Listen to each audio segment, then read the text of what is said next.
சில வருடங்களுக்கு முன்னாடி சீனாவினுடைய எல்லையிலிருந்து யாக் ரக மாடுகள் இந்தியாவின் எல்லைக்கு வருது. அப்படி இந்தியாவின் எல்லைக்கு வந்த மாடுகள் அங்கங்கே அலைஞ்சு திரிந்த பிறகு மறுபடியும் சீனா எல்லைக்கே போகுது.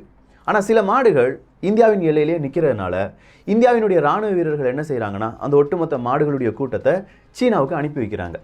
இது எல்லா நாட்டு எல்லையிலும் நடக்கக்கூடிய ஒரு விஷயம்தான். நம்முடைய கால்நடைகள் எதிரி நாட்டுக்கு போயிடுச்சுன்னா அங்கே இருக்கக்கூடிய இராணுவ வீரர்கள் நம்ம நாட்டுக்கே திருப்பி அனுப்பி வைப்பாங்க.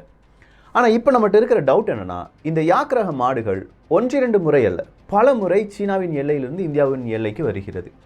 இது வழியாக உளவு வேலை பார்க்கிறார்களோ அப்படிங்கிற ஒரு கேள்வியை கேட்கிறது இந்திய இராணுவம். ஸோ யாக் ரக மாடுகள் வழியாக உளவு வேலை, அதுவும் 2019-20 இந்த காலகட்டத்திலலாம் பார்க்க முடியுமா? இந்த காலகட்டத்தில் இப்படி யோசிச்சிருந்தாங்கன்னா CIA, அமெரிக்காவினுடைய மிக முக்கியமான உளவு அமைப்பு, எப்படி இந்த விலங்குகளை வைத்து ஸ்பை வேலையை பார்த்துருப்பாங்க? இது CIA பார்ட் 4. அன்பு தமிழஞ்சங்களுக்கு தமிழ் பொக்கிஷத்தின் வணக்கங்கள்.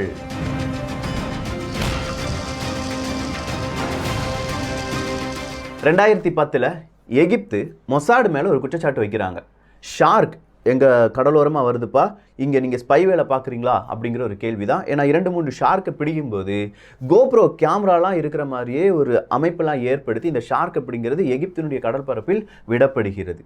இது 2010-11 அப்படிங்கிற காலகட்டத்திலேயே சவுதி அரேபியாவும் என்ன செய்கிறாங்க, இந்த மாதிரி இஸ்ரேல் எங்களை வேவு பார்க்குது, அதுவும் குறிப்பாக கழுகுகளை வைத்து வேவு பார்க்கிறது அப்படிங்கிற ஒரு குற்றச்சாட்டை வைக்கிறாங்க. இப்படி எல்லா காலகட்டத்திலும் விலங்குகள் அப்படிங்கிறது உளவு வேலைக்காக பயன்படுத்தப்பட்டிருக்கிறது. ஆனால் இந்த CIA பொறுத்த வரைக்கும் பெரிய அளவு பனிப்போர் நடந்துட்டு இருக்கு. 2வது உலக யுத்தத்திலேயே ப்ராஜெக்ட் பீஜான் அப்படிங்கிறத நம்ம பார்த்துருக்கோம். அது என்னன்னா, ஒரு ஏவுகணையை சரியான அந்த திசையில் கொண்டு செல்வதற்கு அந்த ஏவுகணையினுடைய டிரைவராக யார் இருப்பாங்க? ஒரு புறா இருக்கும். அந்த புறாவுக்கு ஒரு இமேஜ் கொடுத்துருப்பாங்க. அந்த இமேஜ் லெஃப்ட் ரைட்டு மாறி போகும்போது, இந்த மிசைல் லெஃப்ட் திரும்பும்போது அந்த இமேஜ் சென்டர்லேருந்து கொஞ்சம் திரும்பும். இந்த புறாவுக்கு கொடுத்துருக்கிற ட்ரைனிங்னால ரைட் லிவரை இந்த புறா என்ன செய்யும்? தட்டும். இதனால் அதனுடைய அந்த டைரக்ஷன் மாறும், கரெக்டான இலக்கை போய் அடையும் அப்படிங்கிறது தான் ப்ராஜெக்ட் பீஜான் அப்படிங்கிறது. இது 2வது உலக யுத்தத்தில் நடந்தது. ஆனால் இது 1945, 46, 47 இந்த காலகட்டத்திலலாம் போதும்பா அப்படின்னு சொல்லி நிப்பாட்டிட்டாங்க.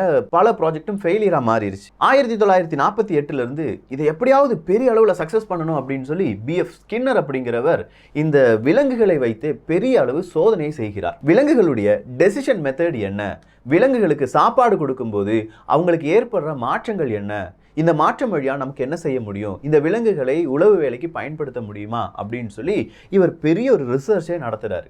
அப்படி ரிசர்ச் நடத்தும் போது ஒவ்வொரு விலங்குகளுக்கும் ஒரு கூடு அப்படிங்கிறத தயாரிப்பார். அந்த கூண்டுக்குள்ளே அந்த விலங்கை அடைத்து அதுக்கு சாப்பாடு தேவைப்படுது, அதுக்கு ஏதாவது தண்ணி தேவைப்படுதுன்னா ஏதாவது ஒரு விஷயத்த செய்யணும். உதாரணத்துக்கு ஒரு எலிக்கு தண்ணீர் தேவைப்படுகிறது என்றால் அந்த எலி அதில் இருக்கக்கூடிய ஒரு லிவர், ஒரு சுவிட்சை போய் தட்டணும். ஸோ இப்படி அவர் என்ன செய்வார், இந்த மாதிரி விலங்குகளை ட்ரெயின் பண்ணுவார். இல்லை தண்ணீர் தேவைப்படும் போது அந்த விலங்கு என்ன செய்கிறது அப்படிங்கிறத நோட்ஸ் எடுத்து வைப்பார். இப்படி அந்த ஸ்கின்னர் அப்படிங்கிற அவர் உருவாக்கின பாக்ஸை ஸ்கின்னர் பாக்ஸ் அப்படின்னு சொல்லுவாங்க. இந்த ஸ்கின்னர்ஸ் பாக்ஸ் அப்படிங்கிறது தான் மிக முக்கியமான உளவு பொருளாக பார்க்கப்படுகிறது. 1948 இவருடைய ரிசர்ச் நடந்துக்கிட்டே இருக்குது. பல அனிமல்ஸ், பல விலங்குகள், பறவைகளுடைய ஃபுல் டேட்டா யார்கிட்ட இருக்குது? இந்த ஸ்கின்னர் கையில் இருக்குது. இப்போ CIA வந்துட்டாங்க. சோவியத் யூனியன், ரஷ்யாவுக்கும் அமெரிக்காவுக்கும் பெரிய அளவு பிரச்சனை, பனிப்போர்லாம் நடந்துட்டுருக்கு. வாஷிங்டனுக்குள்ளேயே இவங்க வந்துட்டாங்க. சோவியத் யூனியன், ரஷ்யாவினுடைய உளவு பிரிவு வந்துருச்சு. அவங்கள கண்காணிக்கணும் அப்படிங்கிறது அமெரிக்காவினுடைய பெரிய ஒரு வேலையாக இருக்குது. ஏன்னா ரஷ்யாவினுடைய உளவு பிரிவும் ரொம்ப பெருசு, KGB. நிச்சயமாக அதுவும் அடுத்தடுத்த காணொலிகள், அதாவது இந்த CIA முடிஞ்ச உடனே ரஷ்யாவினுடைய உளவு பிரிவு தான் வரும். ஸோ இதெல்லாம் கண்காணிக்கணும்னா சாதாரண மனிதர்களால் மட்டும் முடியாது. செகண்ட் வேர்ல்டு வாரில் ஃபெயிலியரான இந்த ப்ராஜெக்ட், அதாவது விலங்குகளை உளவு பார்ப்பது அப்படிங்கிறத வச்சு ஏதாவது செய்யலாமா அப்படிங்கிற ஒரு டேட்டா அனாலிசிஸ்க்கு வரும்போது தான் இந்த ஸ்கின்னருடைய பெயர் அடிப்படுது. நேராக CIA யாரை பார்க்குறாங்க? ஸ்கின்னரை பார்க்குறாங்க. ஸ்கின்னர்கிட்ட இருக்கக்கூடிய டேட்டா எல்லாமே எடுக்கிறாங்க. அப்படி டேட்டா எடுக்கும்போது இவங்ககிட்ட இருக்கிற ஒரே ஒரு கேள்வி, புறா, எலி, இல்லாட்டி இப்படி ரேராக பார்க்கக்கூடிய விலங்குகள், பறவைகளை வைத்து உளவு வேலை பார்த்தால் சிக்கிக்கொள்வோம். ரொம்ப காமனாக எல்லா இடத்துலையுமே இருக்கக்கூடிய விலங்குகள் எது அப்படின்னு சொல்லி பார்க்கும்போது நாயும் பூனையும். இதில் நாய் அப்படின்னு சொல்கிறது கூட ஒரு ஸ்ட்ரீட் வழியாக நடக்க வச்சா புது நாய் வந்துருச்சேப்பா அப்படின்னு சொல்லி எல்லாரும் வேறு விதமாக பார்ப்பாங்க. ஸோ நாய் வேண்டாம், பூனையை வச்சு ஏதாவது செய்ய முடியுமா அப்படின்னு சொல்கிற ஒரு கேள்விக்கு வராங்க. உடனே ஸ்கின்னர் சொல்கிறாரு, ஐயோ அதுக்கான ப்ராஜெக்ட்லாம் என்கிட்ட தயாராக இருக்கே. இந்த பூனை அப்படிங்கிறதுக்கு ஒரு விதமான சவுண்டு கொடுத்தோம்னா ரைட், லெஃப்ட், ஸ்ட்ரைட், இந்த மாதிரி 3 விதமான சவுண்ட், அது வேறு விதமான சவுண்டு, இப்படி 3 விதத்திலும் இந்த பூனையை திரும்ப வைப்பதற்கு இவங்க ஒரு சவுண்டை கொடுத்தாங்கன்னா இந்த பூனை திரும்பும் அப்படின்னு சொல்கிறார். இப்படி ஒரு ப்ராஜெக்டை நீ உருவாக்கு, அப்படி உருவாக்குறதுக்கு உனக்கு எவ்வளோ ஃபண்டு வேணாலும் நாங்கள் தாரோம் அப்படின்னு சொல்லி சிஏஏ ஸ்கின்னரை இந்த ப்ராஜெக்டினுடைய மேனேஜராக போட்டு இந்த ப்ராஜெக்ட் அப்படிங்கிறது ஆரம்பிக்குது. இந்த ப்ராஜெக்டினுடைய பெயர் அக்வஸ்டிக் கிட்டி அப்படிங்கிறது தான். ஸோ 1960 இவங்களுக்குள்ள ஒரு அண்டர்ஸ்டாண்டிங் வந்தாலும் 5 வருஷம் கடுமையாக இந்த பூனைகளுக்கு ட்ரைனிங் அப்படிங்கிறது கொடுக்கப்படுது. சாதாரண ட்ரைனிங் கிடையாது. இந்த ட்ரைனிங்கை 3ஆக பிரிக்கிறாங்க. முதல் கேட்டகரியில் இருக்கக்கூடிய பூனைகளுக்கு இந்த சவுண்ட் அப்படிங்கிறது மட்டும் ஃபெமிலியரைஸ் செய்யப்படுகிறது. அதாவது இப்படி ஒரு சவுண்ட் வந்துச்சுன்னா லெஃப்ட் திரும்பு, ரைட்டு திரும்பு அப்படிங்கிறது ஒரு லேபுக்குள்ளே வச்சு செய்து காண்பிக்கப்படுகிறது. இதுக்காக ஸ்பெஷலாக இந்த ஸ்கின்னர் பாக்ஸ் அப்படிங்கிறது உருவாக்கப்படுது. அடுத்த கேட்டகரி, இந்த கேட்டகரியில் நல்லபடியாக ட்ரெயின் எடுத்த கேட், அந்த பூனைகள் அடுத்த லெவலுக்கு மூவ் ஆகுது. அந்த லெவலில் இந்த கேட், இந்த பூனைகளுக்கு டிராஃபிக், அந்த சிக்னல்ஸினுடைய சவுண்டு, மனிதர்கள் பேசக்கூடிய சவுண்ட், இதில் இவங்களுடைய அந்த சிக்னல் சவுண்டு கொடுத்தா இது கரெக்டாக திரும்புதா அப்படிங்கிறத மறுபடியும் ஒரு பெரிய லேபுக்குள்ள வச்சு செக் பண்ணுறாங்க. இந்த லெவலையும் கம்ப்ளீட் பண்ண இந்த பூனைகளுக்கு 3வது லெவல் அப்படிங்கிறது கொடுக்கப்படுது. ரியல் டைமாக கொஞ்சம் மனிதர்கள் இருக்காங்க, வாகனங்கள் செல்கிறது, இது எல்லாமே சிஏஏ கிரவுண்டுக்குள்ளே நிறைய பேர் அப்படி இப்படி நடக்கும்போது, பூனைகள் நடமாடும் போது அவங்களுக்கான அந்த சவுண்டு கொடுக்கப்படுகிறது. லெஃப்ட் ரைட்டு திரும்ப அப்படின்லாம் பார்க்குறாங்க. இப்போ இவங்க கிட்ட இருக்கிற கேள்வி, ஒரு நபரை கண்டுபிடிச்சிருச்சு இந்த பூனை. அப்படி கண்டுபிடிச்ச பிறகு அந்த நபர் என்ன பேசுகிறார் அப்படிங்கிறத இந்த பூனை இவங்க கிட்ட வந்து சொல்லணும். ஆனால் பூனைக்கு லாங்குவேஜ் இவங்களுக்கு தெரியாது. ஸோ இந்த பூனைக்கு ஏதாவது ஆப்ரேஷன் பண்ணணும் அப்படிங்கிறதுக்காக கிட்டத்தட்ட 1.5 மணி நேரம், நிறைய பூனைகள், ஆயிரக்கணக்கான பூனைகளுக்கு ஒவ்வொரு பூனைக்கும் 1.5 மணி நேரம் அப்படிங்கிற ஒரு ஆப்ரேஷன் அப்படிங்கிறது செய்யப்படுது. இந்த ஆப்ரேஷனில் பூனைகளுடைய அந்த காது இருக்குது பார்த்தீங்களா, அந்த காதில் ஒரு மைக்ரோஃபோன் வைக்கிறாங்க. அந்த காதில் இருக்கக்கூடிய மைக்ரோஃபோனை வேறொரு நபர் கண்ட்ரோல் பண்ணுவார். அதாவது அந்த வாய்ஸ் கொடுப்பார், லெஃப்ட் ரைட் அப்படிங்கிற அந்த வாய்ஸை கொடுப்பார். அதன் பிறகு அதனுடைய ஆண்டனா, அதாவது இந்த ரேடியோ சிக்னலுக்கான ஒரு ஆண்டனாவை பூனையினுடைய அந்த எலும்பு பகுதி இருக்குது பாருங்க, அந்த முதுகு பகுதி, அதில் அப்படியே கோர்த்து வைப்பாங்க. அதுக்கு அடுத்ததா ஒரு ரிசீவர், அதாவது வாய்ஸ் ரெக்கார்டர் இல்லாட்டி கேமரா, இது ரெண்டில் ஏதாவது ஒன்று. மேக்ஸிமம் அவங்க பயன்படுத்தினது வாய்ஸ் ரெக்கார்டர் தான். சவுண்டை ரெக்கார்ட் பண்ணுறதுக்கான ஒரு டிவைஸை பூனையினுடைய வயிற்று பகுதியில் வச்சு தச்சிருவாங்க. இப்படி 1.5 மணி நேரம் ஒரு பூனைக்கு ஒரு ஆப்ரேஷன் நடந்து அந்த பூனை ரிக்கவர் ஆன பிறகு அதுக்கு ட்ரைனிங் கொடுக்கப்படும். அந்த சார்ஜிங், இது எல்லாமே கம்ப்ளீட் ஒரு பேக்கேஜாக ஒரு பூனை அப்படிங்கிறது உருவாக்கப்படுது. இப்படி பல பூனைகளை உருவாக்கி 3 லெவலில் இந்த ட்ரைனிங் கொடுக்கப்பட்டு அக்வஸ்டிக் கிட்டி அப்படிங்கிறது செய்யப்படுகிறது.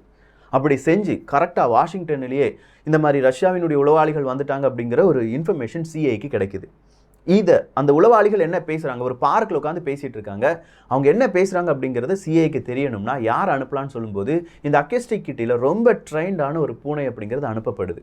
இந்த ட்ரைன்டான பூனை கரெக்டாக அவங்க முன்னாடி போய் நின்று அவங்க என்ன பேசுகிறாங்க அப்படிங்கிறத ரெக்கார்ட் பண்ணி, அந்த ரெக்கார்ட் யார் கேட்டுட்ருக்காங்க, சிஐஏ கேட்டுட்ருக்காங்க. இப்படி பல நேரங்களிலும் இந்த சிஏனுடைய இந்த அக்வஸ்டிக் கிட்டினுடைய பூனைகள் நிறைய இன்ஃபர்மேஷனை யாருக்கு கொடுக்குறாங்க, இந்த சிஏக்கு கொடுக்குறாங்க. ஆனால் இப்போது எதிர்பாரா விதமாக ஒரு ப்ராஜெக்டில், அதாவது ஒரு ஆப்ரேஷனில் இருந்த ஒரு பூனை ஆக்சிடெண்ட்டில் செத்துருது. இதே மாதிரி ரஷ்யாலையும் கொஞ்சம் பூனைகளை களமிறக்குகிறது சிஐஏ. அங்கேயும் இந்த மாதிரி ஆக்சிடெண்ட்டில் பூனைகள் இறப்பு அப்படிங்கிறது அதிகரிக்கிறது. ஸோ அந்த பூனையை ஆய்வு செய்யும்போது இந்த பூனையில் இந்த மாதிரிலாம் விஷயங்கள் இருக்குது அப்படிங்கிறத ரஷ்யாவும் கண்டுபிடிக்க ஆரம்பிச்சிட்டாங்க. இது எப்படி வெளியில் வந்துச்சு அப்படின்னா, இந்த பூனைக்கு ட்ரைனிங் கொடுக்குறாங்கல்ல, அதாவது இந்த டிராஃபிக் சிக்னல் அப்படிலாம் சொல்லும்போது இந்த பூனைகளுக்கு லெஃப்ட் ரைட்டுன்னு சொல்லிட்டு இருக்கும்போது அந்த பூனைகளுடைய சரியான வழித்தடம், இதுதான் கரெக்டான வழி அப்படிங்கிறது தெரியாமல் தப்பாக போய் ஆக்சிடெண்ட்டில் சிக்கி இறந்துருது இந்த பூனைகள். இது சிஏக்கு பெரிய ஒரு தலைவலியாக மாறுது. அப்படி தலைவலியாக மாறுறது மட்டும் கிடையாது, இந்த அக்வஸ்டிக் கிட்டி அப்படிங்கிறது ஒரு ஃபெயிலியர் ப்ராஜெக்ட், அதுக்கான ஃபண்டு தர முடியாது அப்படின்னு சொல்லி அரசாங்கம் சொல்லுது, அமெரிக்காவினுடைய அரசாங்கம் சொல்லுது. கிட்டத்தட்ட 6-7 வருஷம் இந்த அக்வஸ்டிக் கிட்டி அப்படிங்கிற பூனை ப்ராஜெக்டுக்காக ஒர்க் பண்ணார் ஸ்கின்னர் மற்றும் சிஏஏ. 6 வருஷத்துக்கு பிறகு தான் ஸ்பை வேலைக்கு இந்த பூனைகள் அனுப்பப்படுது. அப்படி அனுப்பப்பட்ட 1-2 வருடங்களிலேயே இந்த ப்ராஜெக்ட் என்ன செஞ்சிடலாம், இழுத்து மூடிடலாம். ஏன்னா பூனைகளுக்கு அப்படிங்கிறது கொஞ்சம் விசித்திரமான குணங்கள் இருக்குது. ஒரு நபர் வளர்க்கிறார் அப்படின்னா அந்த நபரை விட்டு கொஞ்சம் தூரம் தான் அதனால் போக முடியுது, அதுக்கு தூரமாக அது போக மாட்டுக்கு, இல்லாட்டி அந்த நபர்கிட்டே திரும்ப வந்துடுது. கொஞ்ச நாள் ஃபண்டு கிடைக்கல அப்படின்னு சொன்னனால இந்த பூனைகளுடைய ட்ரைனிங் நிறுத்தி வைக்கப்படுகிறது. அடுத்ததாக கொஞ்சம் ஃபண்டு வரும்போது இந்த பூனைகளுக்கு ட்ரைனிங்கை கண்டினியூ பண்ணலாம் அப்படின்னு சொல்லும்போது பூனைகள் எல்லாத்தையுமே மறந்துடுது. இப்படின்னு சொல்லி பல பிரச்சனைகளுக்கு மத்தியில் இந்த அக்வஸ்டிக் கிட்டி அப்படிங்கிற இந்த ப்ராஜெக்ட் நிறுத்தப்படுகிறது. இன்றைக்கும் சிஐஏ ரிலீஸ் டாக்குமெண்ட்டில் இந்த அக்வஸ்டிக் கிட்டி அப்படிங்கிறது மிக முக்கியமான ப்ராஜெக்டாக இருந்து ஆனால் ஃபெயிலியர் ப்ராஜெக்டாக மாற்றப்பட்டது. ஸோ 1960-67 இந்த காலகட்டத்தில் பூனைகளுடைய இந்த ப்ராஜெக்ட் ஃபெயிலியர் ஆகும்போது அடுத்ததாக இவங்க என்ன நினைக்கிறாங்க, கேமரா. இந்த கேமராவை எடுக்க வைப்பதற்காக எந்த பறவையை யூஸ் பண்ணலாம் அப்படிங்கிற ஒரு கேள்விக்கு வராங்க. இதுக்காக இவங்க என்ன செய்கிறாங்க, குட்டி குட்டி ரோபோட், புறாக்கள் மற்றும் சுறாக்கள், பெரிய அளவு டால்ஃபின்ஸ் மற்றும் சுறாக்கள் பயன்படுத்தப்படுகிறது. அதை பாகம் 5 பார்க்கலாம். ஏன்னா இதை விட ரொம்ப கொடூரமான சில விஷயங்களை செய்ய வைத்து இந்த விலங்குகளையும் பறவைகளையும் அவங்களுடைய உளவு வேலைக்காக பயன்படுத்தினார்கள். அது எப்படி அப்படிங்கிறத பாகம் 5ல் பார்த்துடலாம். ஸோ அக்கஸ்டிக் கிட்டி அப்படிங்கிறது ரொம்ப விசித்திரமாக இருந்திருக்கும். இப்படியும் நடக்கும் அப்படின்னு சொல்லி நீங்கள் யோசிச்சிருப்பீங்க. ஆனால் இதெல்லாம் இந்த உலகத்தில் நடந்துட்டு தான் இருந்திருக்கு அப்படிங்கிறது தான் நிதர்சனமான உண்மை. இது சிஐஏ ரிலீஸ்டு டாக்குமெண்ட்டில் இருக்குது. நீங்கள் வேணும்னா சிஐஏ ரிலீஸ்டு டாக்குமெண்ட்டுக்கான அந்த லிங்க் தரேன், போய் பார்த்து கொள்ளுங்கள். ஸோ இதை பற்றி உங்களுடைய கருத்துக்கள் இங்கே வரவேற்கப்படுகின்றன. எல்லோரும் தமிழ் பொக்கிஷத்தில் இணைந்திருங்கள். நல்லதை பகிர்ந்து நல்ல சமுதாயத்தை உருவாக்குவோம். நன்றி, வணக்கம்.